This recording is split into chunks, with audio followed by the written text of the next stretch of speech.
रुख कर लेते हैं। अरविंद, सुप्रीम कोर्ट की तरफ से हाई कोर्ट के फैसले में दखल देने से इनकार कर दिया गया है, क्या कुछ हुआ बताइए जरा।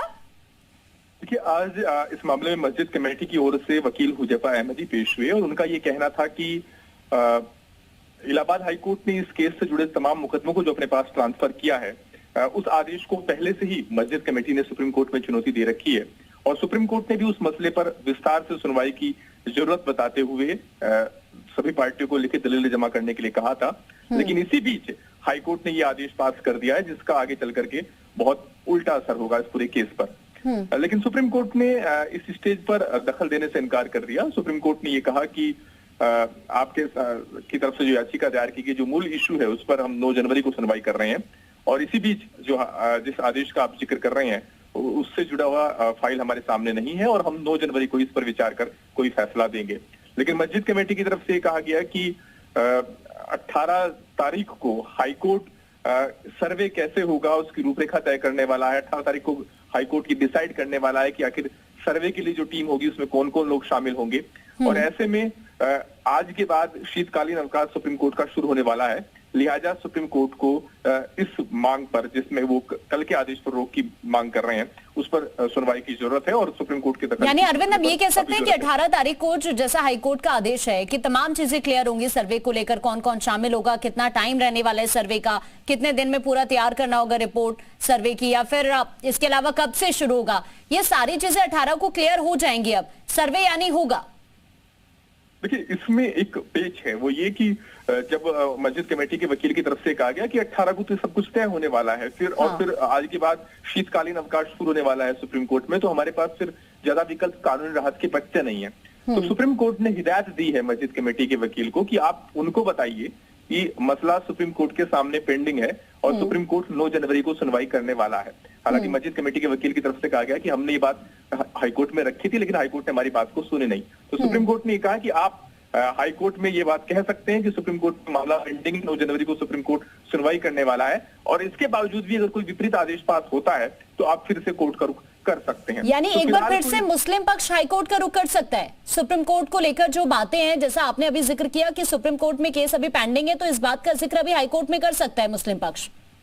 बिल्कुल बिल्कुल, सुप्रीम कोर्ट ने यही सजेस्ट किया है कि आप हाईकोर्ट के सामने ये बात रख सकते हैं कि सुप्रीम कोर्ट में 9 जनवरी को मामला सुनवाई के लिए लगा है और आप आग्रह कर सकते हैं हाईकोर्ट से कि आप इस मामले में भी आगे ना बढ़े। 18 तारीख को जो आदेश पास करने वाला है उसमें आगे ना बढ़े। लेकिन सुप्रीम कोर्ट ने अपने तरफ से हाईकोर्ट को निर्देश नहीं दिया है कि आप इस मामले में आगे सुनवाई ना करें। यानी पूरी तरीके से हाईकोर्ट के विवेक पर निर्भर करेगा कि वो सुप्रीम कोर्ट में पेंडेंसी की बात को देखते हुए आगे इस मामले में बढ़ता है या नहीं बढ़ता है। सुप्रीम कोर्ट ने कोई रोक नहीं लगाई है और न ही जो पुराना आदेश है उस पर कोई रोक लगाई है। एक और महत्वपूर्ण बात यह कि कोर्ट ने यह भी कह दिया है कि फिर भी अगर हाईकोर्ट की किसी आदेश से आपको आपत्ति होती है, मतलब हाईकोर्ट अगर 18 तारीख को आदेश पास कर देता है तो आप एक बार फिर से सुप्रीम कोर्ट आ सकते हैं। लेकिन जैसा कि मैंने कहा कि सुप्रीम कोर्ट में शीतकालीन अवकाश के लिए सुप्रीम कोर्ट फिलहाल बंद होने वाला है आज के बाद और अब जनवरी में खुलेगा और इसी बीच वेकेशन बेंच भी नहीं बैठ रही है। तो इस बाबत मुस्लिम पक्ष के वकीलों को मुश्किल रहेगा कोर्ट को, सुप्रीम कोर्ट को इस बात के लिए आश्वस्त करना कि फिर वो सर्दियों की छुट्टियों में कोई सुनवाई पा करके सुप्रीम कोर्ट से कोई राहत पा ले। ठीक है अरविंद, शुक्रिया आपका जानकारी के लिए। जमीयत उलेमा हिंद के अध्यक्ष मौलाना सैयद अरशद मदनी का क्या कहना है ये आपको सुनाते हैं और साथ ही हिंदू पक्ष के वकील विष्णु शंकर जैन का क्या कहना है वो भी आप सुनिए। सर्वे से क्या होता है? सर्वे तो बाबरी मस्जिद का भी हो चुका है। सर्वे ही ने तो ये बताया था कि ये मस्जिद है, ये मंदिर तोड़ करके मस्जिद नहीं बनाई गई है। सर्वे की कोई अहमियत नहीं है। आखिर तक लड़ना चाहिए कोर्ट के अंदर। कोर्ट क्या फैसला करता है वो हमारी जिम्मेदारी नहीं है, ये तो फैसला देने वालों की बात है। हो सकता है कि जो उस वक्त बैठा हुआ और जो फैसला दे वो सही फैसला दे दे, क्या किया जाएगा। हम इस फैसले को सही नहीं समझते। आज शाही ईदगाह मामले में जो कल ऑनरेबल इलाहाबाद हाईकोर्ट ने आदेश पारित किया था एडवोकेट कमिश्नर का अपॉइंटमेंट का, उस आदेश को आज वर्चुअली शाही ईदगाह मस्जिद ने और सुन्नी सेंटर वक्फ बोर्ड ने सुप्रीम कोर्ट में चुनौती दी थी बिना कोई प्रॉपर एसएलपी के। और उन्होंने सुप्रीम कोर्ट के सामने डिमांड की थी कि इस मैटर पे स्टे लगा दिया जाए, इलाहाबाद हाईकोर्ट की प्रोसीडिंग्स पे स्टे लगा दिया जाए, जिसको आज सुप्रीम कोर्ट ने सिरे से इनकार कर दिया। सुप्रीम कोर्ट ने कहा कि ये मैटर 9 जनवरी के लिए निर्धारित है, हम उसी दिन इसको सुनेंगे और इलाहाबाद हाईकोर्ट अगर कोई आदेश पारित करता है और आप उससे एग्री एग्रीव्ड है तो आप उसके खिलाफ जो आपकी अप्रोप्रिएट रेमेडीज है उस पर आ सकते हैं। पर स्पष्ट रूप से सुप्रीम कोर्ट ने कहा कि जो कल इलाहाबाद हाईकोर्ट ने आदेश पारित किया है वो हमारे सामने है भी नहीं, आपने उसको चैलेंज भी नहीं किया है, बिना ऑर्डर देखे हुए हम उसको कैसे स्टे कर सकते हैं, और इलाहाबाद हाईकोर्ट ने स्टे लगाने से मना कर दिया। और इस वक्त हमारे दो सहयोगी हमारे से जुड़े हुए हैं। इस वक्त कन्हैया भी हमारे साथ मथुरा से जुड़ गए हैं, साथ ही एसोसिएट एडिटर अजीत सिंह भी इस वक्त हमारे साथ जुड़े हुए हैं। एक बार कन्हैया को रुक लेते पहले। कन्हैया, अभी चूंकि सुप्रीम कोर्ट की तरफ से भी ये कह दिया गया है कि वो हाई कोर्ट के फैसले में दखल नहीं देने वाले हैं, अब ऐसे में अगर मथुरा की बात की जाए तो वहां पर किस तरह की खुशी जाहिर कर रहे हैं लोग? क्योंकि अभी देखा जाए तो एक बड़ा झटका मुस्लिम पक्ष के लिए जरूर है। कन्हैया, देखिए, मुस्लिम पक्ष के लिए बड़ा झटका है और मथुरा में जी क्योंकि कई पक्षकार मथुरा के हैं और मथुरा के लोग काफी खुश हैं इस फैसले को लेकर, और जिस तरीके से 18 तारीख का सभी लोग इंतजार कर रहे हैं कि जिसमें यह तय होगा कि इस जो सर्वे टीम है इसमें कौन कौन लोग रहेंगे, कितने अधिवक्ता रहेंगे, प्रशासनिक टीम में कौन कौन लोग रहेंगे, पुलिस फोर्स से कौन लोग रहेंगे, एएसआई के कुछ लोग भी इसमें रह सकते हैं, ये अंदाजा लगाया जा रहा है। तो क्या क्या चीजें रहेंगी, अमीन सर्वे रिपोर्ट में क्या क्या तैयारियां की जा रही हैं, तो मथुरा के लोग खासतौर पर इस फैसले को लेकर खुश हैं। और जिस तरीके से कल सुप्रीम कोर्ट में जो ऑब्जेक्शन दाखिल किया गया उसके बाद जब सुप्रीम कोर्ट ने सुनवाई के लिए इनकार कर दिया तो मामला फिर दोबारा हाईकोर्ट के पाले में आ गया है। हाईकोर्ट के लिए सुप्रीम कोर्ट ने कहा है कि आप अपनी बात हाईकोर्ट में जाकर रखें। तो अब देखना होगा कि 18 तारीख को पूरे मामले में क्या निकल कर आता है और क्या तैयारियां 18 तारीख को यहाँ पर देखने को मिलती है।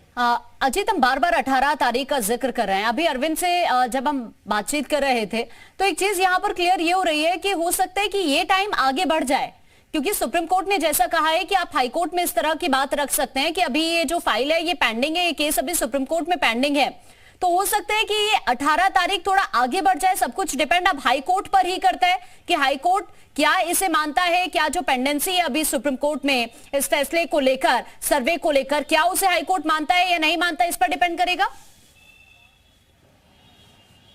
देखिए, बिल्कुल आकांक्षा, दो बातें हैं जो अरविंद हमारे सहयोगी बता रहे थे जो सुप्रीम कोर्ट कवर करते हैं कि इलाहाबाद हाई कोर्ट पर ये दलील दे के आके दे सकते हैं कि भाई 9 जनवरी को सुप्रीम कोर्ट में हमारी इस पूरे मसले की सुनवाई है, लिहाजा आप सर्वे की जो तारीख है वो टाल दें। लेकिन दूसरी बात ये कि चूंकि इलाहाबाद हाईकोर्ट ने कहा है कि सर्वे होना चाहिए, इलाहाबाद हाईकोर्ट ने कोई फैसला नहीं दे दिया है कि ये इलाका आपका है, ये शाही मस्जिद फलाने की है या दूसरे की है या हिंदू पक्ष की या मुस्लिम पक्ष की। इलाहाबाद हाईकोर्ट ने कहा कि इसका सर्वे कराना है, हम सर्वे करा सकते हैं। इलाहाबाद हाईकोर्ट ये भी कह सकता है कि भाई सर्वे होगा, 9 जनवरी को जो फैसला आएगा इलाहाबाद हाईकोर्ट उसको कंसीडर कर लेगा, क्योंकि सुप्रीम कोर्ट ने इलाहाबाद हाईकोर्ट को कोई निर्देश नहीं दिया है। सुप्रीम कोर्ट ने यह मुस्लिम पक्ष से कहा कि भाई हमने उस ऑर्डर को देखा नहीं है कि उस पर हम स्टे कैसे दे दें, और कोई ऐसा फैसला इलाहाबाद हाईकोर्ट ने नहीं दे दिया कि वहां कोई स्थिति बिगड़ रही है, लिहाजा सर्वे का फैसला है। कोई जमीन है जिस पर विवाद है उसका हम सर्वे कराने जा रहे हैं, सर्वे रिपोर्ट आएगी उसके बाद ये केस शुरू होगा जब इस पर दावेदारी पेश होगी। यानी हो सकता है कि हाईकोर्ट का रुख यही रहे कि सर्वे अगर शुरू होना होगा या सारी चीजें हैं वो हो सकता है क्लियर हो जाए, जब 9 तारीख को सुप्रीम कोर्ट में सुनवाई होगी तो उसी के हिसाब से आगे की चीजें चल जाएंगी। अभी के लिए अजीत